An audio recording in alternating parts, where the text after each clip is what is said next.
Hi everyone, Adrian here, and welcome to Wild Bush and Grit. Welcome aboard the Pequod. Today we're going on our bear baiting routine, where we are prepping our sites for our upcoming spring bear hunt. I want you to meet this guy, Jean-Guy. Jean-Guy is one of my oldest friends. We've been roaming around since we were 12, and 30 years later we're still doing the same with just more expensive toys. Hunting from blinds is definitely not my favorite way of hunting, but for black bear I do make an exception. The sole reason is it's highly effective. You know, in Quebec the vegetation where we hunt particularly is very, very dense, and you wouldn't be able to creep in the wood and find a bear before he finds you. So one misconception about hunting from blinds is it's a very lazy way of hunting. It's mainly from not knowing how it's actually done, because the work that you need to do ahead of time is very intensive. Here my friend is pulling those blue barrels. Usually we'll fill those with food.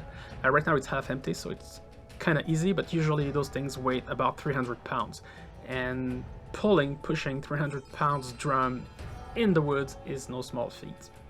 We're 4 hunters in my group, and we're going to prepare 6 sites. And the sites are spanned across roughly 20 kilometers of terrain, you know, in deep in the wood, rough country. And yes, it's very, very labor intensive. So when you sit in that blinds, you kind of earn it, you know, at that point. And know that if you get a bear, well, you have another 200 pounds black bear to pull out of the wood. So that's another stretch of work there. So we're using steel drums. Some people like to use plastic, but we find steel drum to be more robust. You know, they can take a beating. Bear usually are not very tender with this type of stuff.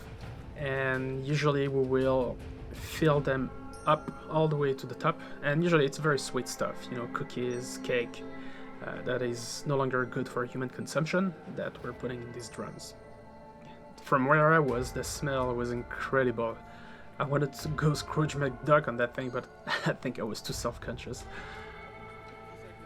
But yeah, I can understand why bear find it irresistible, because I do find it irresistible. You probably realize in the steel drums that there are some holes, and we're actually putting some thick stick through the drums. And the reason is to prevent squirrel from actually going inside the barrel and eating all the food. Yeah. It's very simple trick. So this hole, you fill this hole with sticks, and the squirrel will usually leave them alone. And for the bear, this is nothing. They will just pull it out, play with the drums. As the food drops on the floor, they will eating.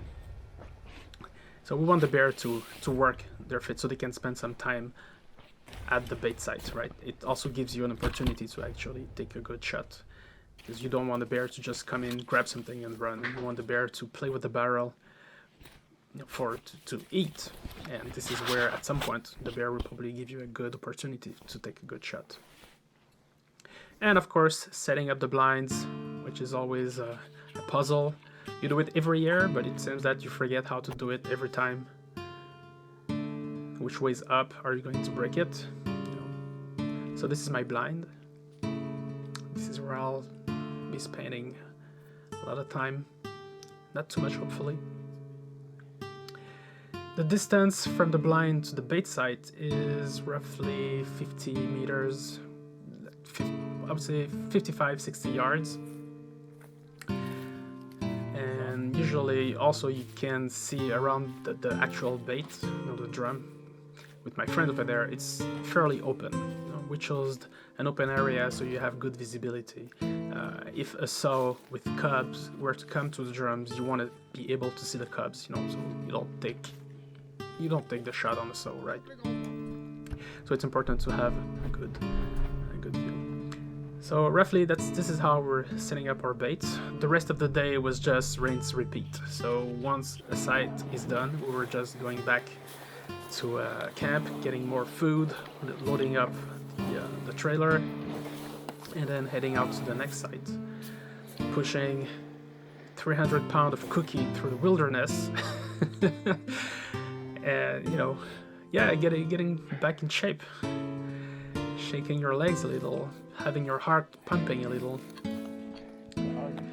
Winter has been too good, so perfect opportunity to sweat it a little.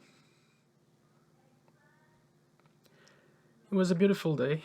I think spring is a little bit hot at the moment, and which tells us that our hunt is probably going to happen mid-May.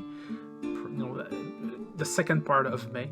Usually we'll be hunting mid-June, but it seems that the spring is actually quite advanced. All the leaves are growing already. I was expecting this place to be wet, with some snow, a lot of mud. But as you can see, the snow has already melted and the water has already evaporated, and the road is just dirt and dusty at the moment. So we will be hunting sooner than what we usually do.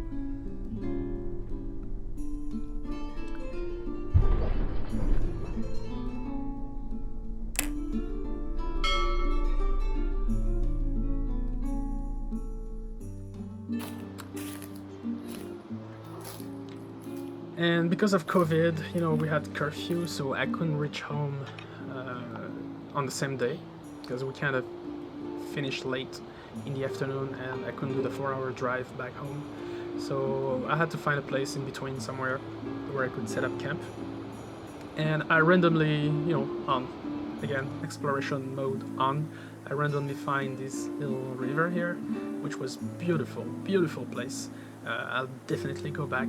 And in the next morning, I wanted to try a little bit of fishing, and I pulled out my fly rods, and I tried to see, what was there. There was nothing. It didn't bite, but I didn't fish that long, and mainly I just really wanted an opportunity to practice my casting and see how this river is beautiful, with all the underwater structure, all the little waterfall, all this oxygenated water. This is perfect place for trouts to hang out. I don't know what is going to be in this water. Is it going to be brook trouts, rainbow trouts? And we'll see. I'll surely come back at some point. But the main thing I wanted to do was really to practice my casting. And I know that I'm trying too hard to cast, and I'm underusing my left hand at the moment. So I really wanted to work on my left hand technique.